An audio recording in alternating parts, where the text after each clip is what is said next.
lovely listeners, and welcome back to the Meeting You podcast. I am your host, Emily Bradbury. On our last episode, we chatted about the brain, trauma, how it works, how we operate, and how we can start to change that. So today's objectives is we're going to identify common terms and ideas you'll hear and parts of yourself you'll meet on your journey. We're going to break any additional taboos or misunderstandings on these terms and plant seeds of awareness for your future, as well as describe the benefits of some of these practices. You'll also be introduced to the concept of mother-father wounds and the self-sabotaging tendencies you may already have in your life to bring awareness to. I'll have full details later on in future episodes. As a disclaimer before we dive in, I'm not a board-certified psychologist. This simply comes from years of research, personal experience, and witnessing other people on this journey. So the first concept I want to introduce is meditation. The definition is a mental practice that involves focusing the mind, often by concentrating on the breath, a mantra, or an image, with the goal of achieving a state of relaxation, mindfulness, or heightened awareness. Meditation helps reduce stress, improves focus, and promotes emotional well-being by quieting the mind. So an example here is sitting quietly, focusing on your breath, and letting go of distracting thoughts to cultivate inner peace and clarity. So if you've ever seen Dr. Joe Dispenza in one of the many videos and podcasts he's been featured in, he goes into great details of how he conducted a study where people who did a meditation, aka directly envisioning their emotions, where they want to be in their future, their brain was not able to tell what's real and what was being fabricated. The brain is a computer writing code or a Google search engine without AI. It's completely neutral on what you feed it. So when meditating, you're intentionally processing through negative emotions or experiences and transforming them into neutrality or even positive emotions, or envisioning a version of you, such as your higher self. And this has two benefits. One, you start to feel more grounded and mindful. And two, your brain starts rewiring to look for evidence of things that support the happiness or the ideal that you envisioned, and you become more equipped to be able to notice it when the old program is trying to pop up, so you can redirect the old program into the new. For example, if you were driving on a long car ride and you're like, universe, show me a red car if you want me to do this, and a green car if not. Either way, you're probably going to see a lot more red and green cars, or you'll start noticing them, or they'll stop popping up everywhere. So that's not exactly a great representation of meditation, but it is a representation of what you focus on, you are going to attract. What you decide to look for, you will see. Number 2, journaling. So the practice of writing down thoughts, feelings, experiences, or reflections regularly. Journaling is a powerful tool for self-reflection, emotional release, and clarifying goals and desires. It helps you process emotions, increase the self-awareness, and track personal growth. So an example here is writing about your day, your challenges, or your inner thoughts as a way to understand and gain insight into your experiences. Why this is important is that it forces you to bring awareness to how you feel and accountability to confront the thoughts that do or do not serve you throughout the day. It also gives you an energetic release or outlet. So for example, you may feel very frustrated or angry or hurt at an ex or a boss or a coworker or a friend. So speaking to them from that place of hurt, and blame and yelling at them or being frustrated with them, or the words that you use, puts them in a place of war where you're both in defensive mode, and one or both of you say something that at worst case scenario is abusive, hurtful, or unkind, and at best case simply doesn't give you the results that you desire. So when you write it out, you vent out the emotionally charged language, and you can look at it from a more clear perspective for yourself, gain that clarity, gain that validation, and then be able to present it in a more healthy way. Number 3, breath work. This is a practice involving intentional breathing techniques to improve physical, mental, and emotional health. Breath work can help reduce stress, enhance relaxation, increase energy. Certain breathing patterns are designed to release stored emotions and calm the nervous system and promote a sense of well-being. For example, practices like deep belly breathing, box breathing, or holotrophic breath work can activate relaxation or release emotional blockages. Personally, I haven't built a high tolerance to long breathwork exercises, but I do like simple 6-minute ones. But it does a factory reset on your nervous system, so it helps eradicate any anxiety, cloudiness, uncertainty, or just wavery energy in your energy. Or any sort of wavery in your energy and mind. So it's a great habit to have in the morning, and it's a great tool for making micro releases to different traumas or beliefs or programs that just aren't serving you anymore. Number 5, EMT, which is emotional freedom technique tapping. This is a form of alternative therapy that involves tapping on specific meridian points on the body while focusing on emotional issues, negative beliefs, or physical pain. It combines elements of cognitive therapy with acupressure to help release emotional blockages and reduce stress and alleviate trauma. So, for example, this is tapping on the head, face, and hands while stating affirmations to reduce anxiety or emotional distress. Next is self-awareness. This is the ability to consciously recognize and understand your thoughts, feelings, behaviors, and the impact they have on yourself and others. Self-awareness is essential for personal growth, and it enables you to identify patterns, triggers, and areas that need improvement or change. This is noticing when you feel triggered or recognizing the thoughts that lead to anxiety or taking intentional steps to adjust your response. Number 7, affirmations. These are positive statements or phrases that the individual repeats to themselves to challenge and change negative thoughts or beliefs. Affirmations are used to reprogram the subconscious mind and reinforce positive thinking, self-worth, and empowerment. Examples of this are: I am worthy of love and success. I am capable and strong. I am secure. I'm magnetic. This is, again, now you are intentionally and consciously rewiring the brain to think and feel certain things about your reality. Mirror work. So this one is a self-love and self-acceptance practice where you look into a mirror, make eye contact with yourself, and repeat positive affirmations or expressions of love. This practice helps improve that self-esteem, it builds that self-compassion, and it fosters a deeper connection with yourself. So example, standing in front of a mirror, smiling and saying, I love and accept myself as I am. Now we're going to go into a little bit about the wounds. So mother wounds is emotional scars or trauma caused by a mother or maternal figure during childhood that can affect an individual's self-worth, relationships, and emotional health. These wounds may stem from neglect, criticism, emotional unavailability, overprotectiveness, and can manifest in various ways throughout adulthood. For example, feeling unworthy of love, struggling with self-esteem because of a mother's critical or absent behavior. And then father wounds, pretty similarly, are emotional pains or traumas originating from a father or paternal figure that can impact one's sense of security, identity, relationships. Father wounds may result from abandonment, neglect, emotional distance, a lack of support, and can influence how individuals approach authority figures, relationships, and self-worth. Example of this is difficulty trusting others or fearing failure due to a father's lack of involvement or emotional validation during childhood. Generational trauma. So this is known as intergenerational trauma. Generational trauma refers to the emotional, psychological, or behavioral wounds passed down from one generation to the next. This trauma often stems from unresolved or unprocessed emotions of hardship, violence, abuse, or systematic oppression that affects not only the individuals who directly experienced the trauma, but also their descendants. These unresolved issues can manifest in repeated patterns of behavior, mental struggles, and emotional difficulties in future generations.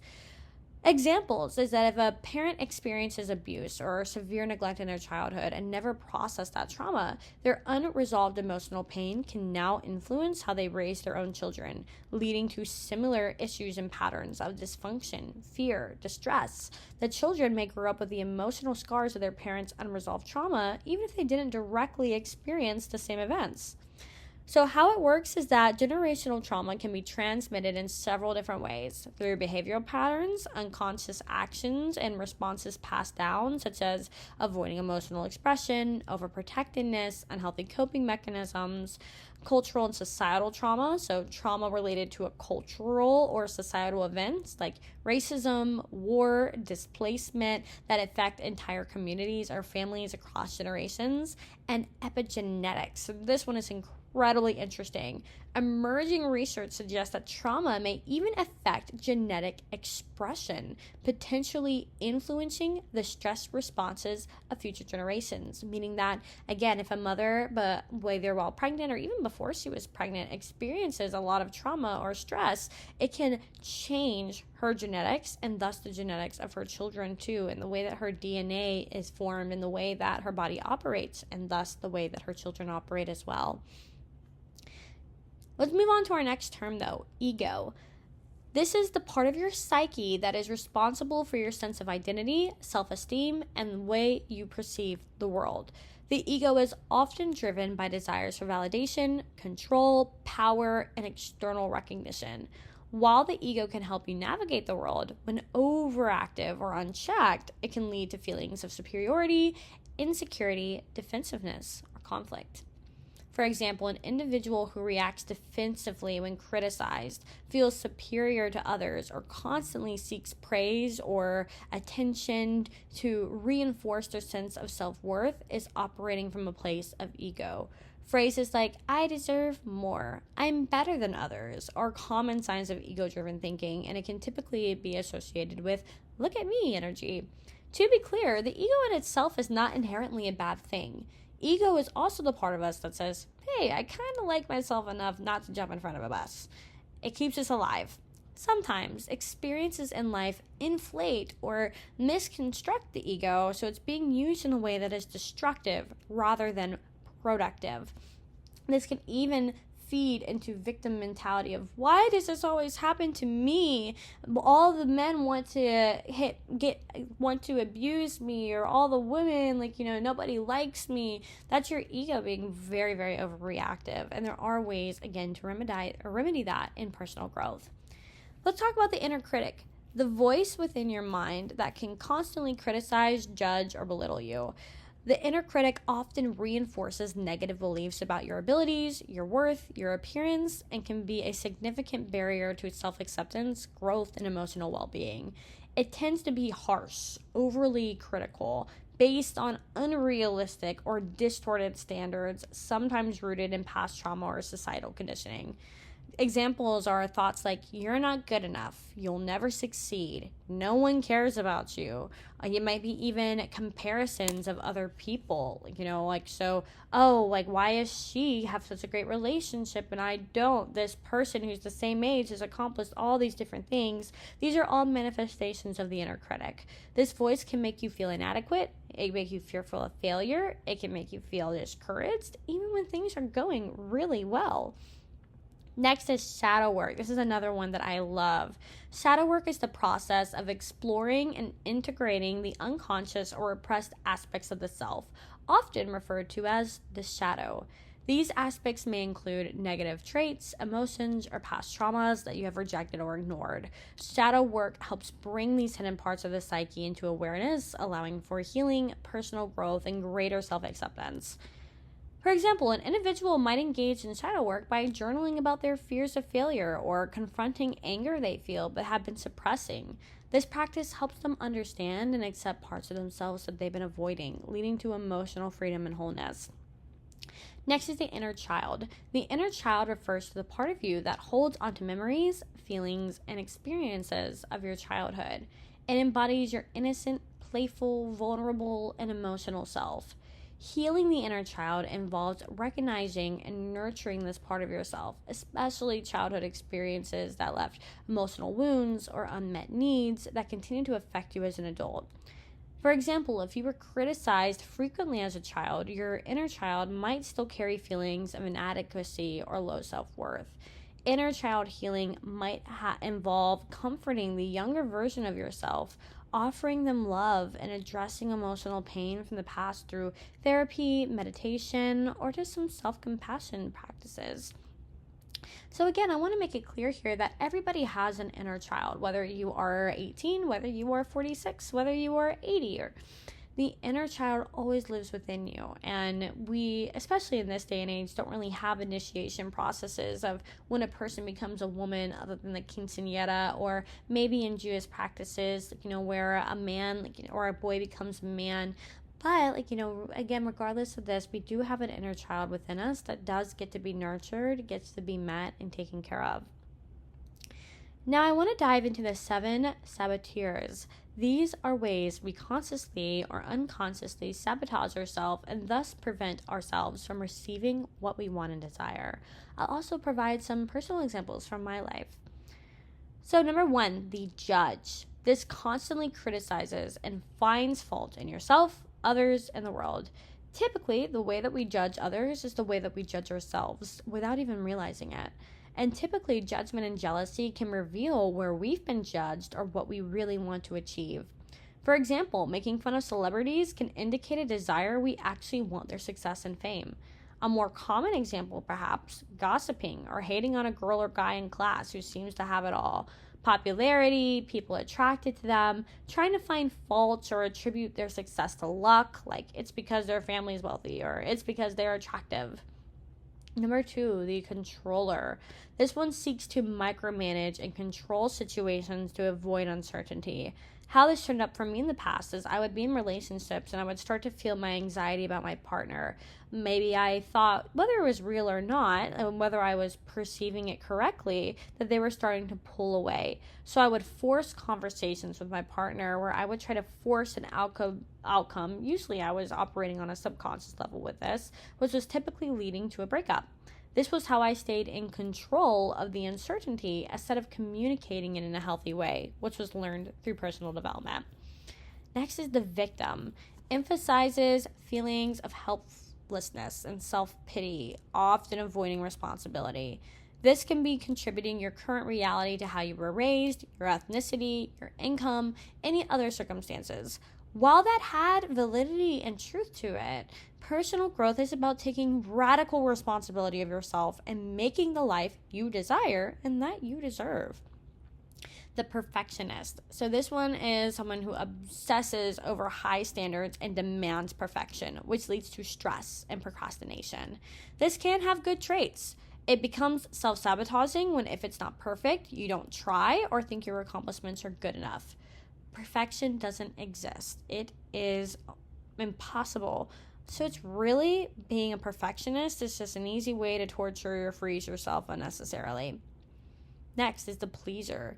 This person prioritizes others' needs over their own, seeking approval at the cost of personal well-being. This is often confused with being overly empathetic or being very considerate or thoughtful. Sacrificing your own desires, boundaries, and standards and denying yourself is a quick and easy way to build depression, anxiety, and self-abandonment, and even resentment. It also doesn't serve anyone else because it doesn't teach them proper boundaries or hold them to a higher standard. The restless. So the restless is constantly seeking novelty and excitement, making it difficult to focus or stay present. They're always moving on to the next thing. When things are starting to settle or become stable, they want to just uproot it and start over again. Next is the avoider. This is our 7th saboteur. Avoids difficult tasks, emotions, or confrontations, often leading to procrastination and missed opportunities.